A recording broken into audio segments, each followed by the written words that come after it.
Mémoire détruite. Pourquoi les Russes continuent-ils à bombarder Odessa? Durant les derniers bombardements, les envahisseurs ont endommagé plusieurs bâtiments historiques liés à la présence et à l'influence culturelle française. Odessa est régulièrement bombardée depuis les premiers jours de la guerre. Mais cette fois-ci, les bombardements ont vraiment l'air d'une démonstration effrontée. Dans la nuit du 19 au 20 juillet 2023, la Russie a bombardé de manière manifeste le centre historique de la ville. Au cours de cette terrible attaque massive de missiles, 23 monuments historiques ont été endommagés. Sans compter d'autres bâtiments, des écoles, des jardins d'enfants et des immeubles résidentiels.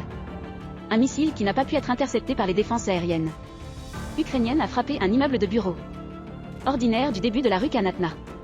Les conséquences de l'explosion ont été terribles. L'onde de souffle était si forte que des installations ont été endommagées même sur le boulevard Primorsky, à 2 km de l'épicentre de ce tir.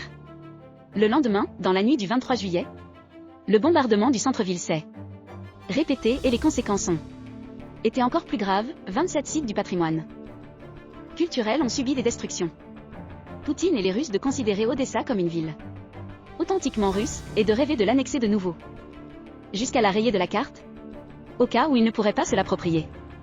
Et c'est tout à fait typique de l'État russe, laisser derrière soit la terre brûlée, des personnes tuées, une mémoire détruite.